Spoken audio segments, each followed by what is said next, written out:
A Russian pilot encountered a UFO in 1948 and tried to attack it with extremely unfortunate results for both.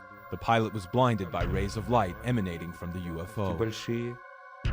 It is believed that under direct orders from Soviet Air Force Commander-in-Chief Zyugarov, the pilot engaged the UFO for almost 3 minutes before launching a missile that was finally able to bring the object down.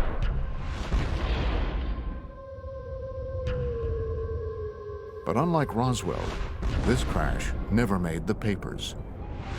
It's 1948, it's a secret airbase. Suddenly a cylinder appears over Russia's most sensitive airbase. They scramble the MiGs. It's a dogfight. Russian pilots are good.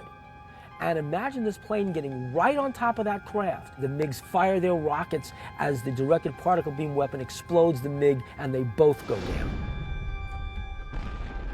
Reports suggest that the blinded pilot, in his final attempt to regain control of his MiG, was hit by the object's weapons and perished along with his airplane. What did the aliens use? What were they firing? What they were probably using was a particle beam weapon. We know what the MiG used. It was the things that the Russians were using at the time. It was firing its guns, it was firing its rockets, and it was firing some very early version of a missile. Somehow, that MiG was able to break up the anti-gravity envelope that surrounded the craft. The cigar-shaped object couldn't stay aloft anymore and crashed. And the Russian retrieval teams, overjoyed that they have their first spacecraft, jump on this thing, and they take it underground to Zitkar, and the Russian secret UFO program begins. I'm Bill Burns, publisher of UFO magazine. Let's face it, everybody wants to get his hand on a flying saucer. It's a wonderful weapons delivery and defense system.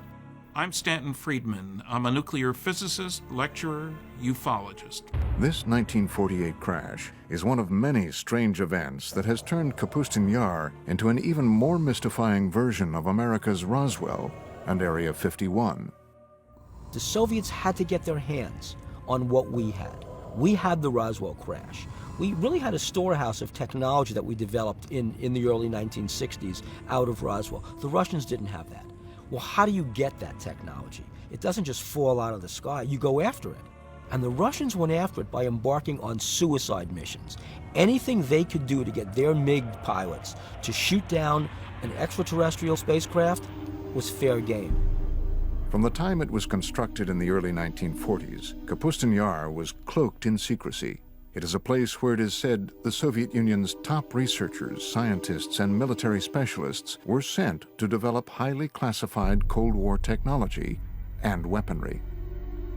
I know everything because I spent months and years in the Kapustin Yar working there testing our cruise missiles that we designed for the Soviet submarine to sink American aircraft carriers.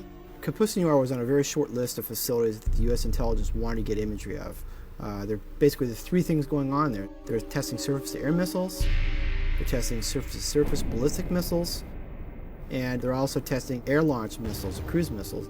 All three are going on at the same place, and so it's of high interest to U.S. intelligence. In fact, the building of the base was so secretive that when a small town nearby was deemed by the Soviet military to be too close for comfort, its residents were evacuated, and it was simply eliminated. The name of the town? Zitkar. Zitkar is a small town just a few miles downrange of the Kapustin Yar test complex, and basically probably what happened was the Russians decided that due to people seeing what was being tested, it would be better to just close that town off. Many researchers believe the name Zitkar was subsequently assigned to the highly classified subterranean UFO research center beneath Kapustin Yar.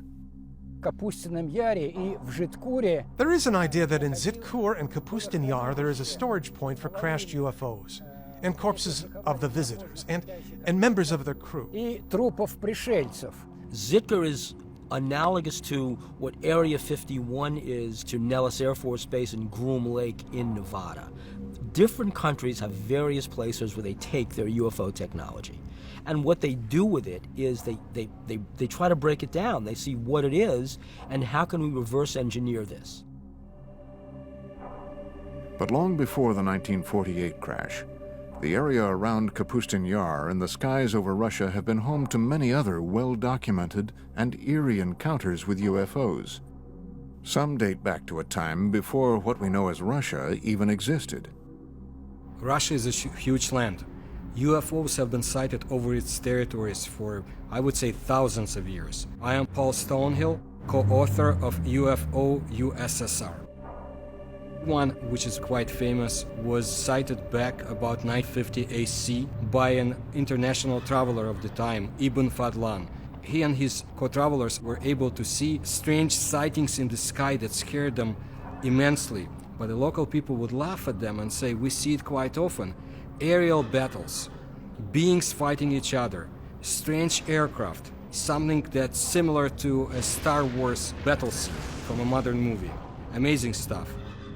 Legend has it that the spectacular aerial battles that played out in the skies gave the Arab warriors strength and courage to defeat their enemies during the next day's fight.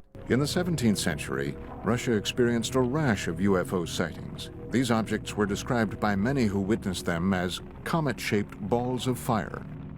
The most famous one would be the Rob Ozero incident, when a very unusual, huge fiery disc arrived in the area of a northern Russian lake. One eyewitness submitted the following account. On this, the 15th day of August in the year 1663, a great crash sounded out from the heavens. Around the stroke of midday, there descended upon Robozero a great ball of fire from the clearest of skies. In front of the fire, there were two fiery beams. It went from south to the west and was about 500 meters away when it vanished. But once again it returned, staying over Robozero for 1 hour and a half, filling all those who saw it with a great dread. This documented account goes on to detail fishermen scalded by the burning lake, along with glowing fish that flung themselves onto the ground to escape the looming fireball. Stories, like what they saw over Robozero, were common in pre-revolutionary Russia and outside of Russia in Europe. When we speak specifically of sightings on the territory of the Soviet Union, percentages are very high, more than 50%, that these UFO sightings would be some sort of fiery, sphere-shaped UFO. Another extraordinary sighting took place over Moscow in 1892. An eyewitness report was later published in the March 17, 1892 edition of the Russian newspaper Svet. The pillar of light was pointed straight down to the earth, forming a cone-shaped bundle of rays in the color of ordinary flames. The brightness was considerable and can sometimes be compared to the brightness of an electrical street lamp. The point from which the rays originated didn't move during the whole time, and the rays were visible for 20 to 25 minutes. While enormous fireballs have been sighted over Russia for centuries, there have been none bigger or more devastating than the event that leveled the Siberian forest of Tunguska in 1908. And of course it was one of the theories which have to appear that it was not a comet, it was not meteorite, that in reality it was a spacecraft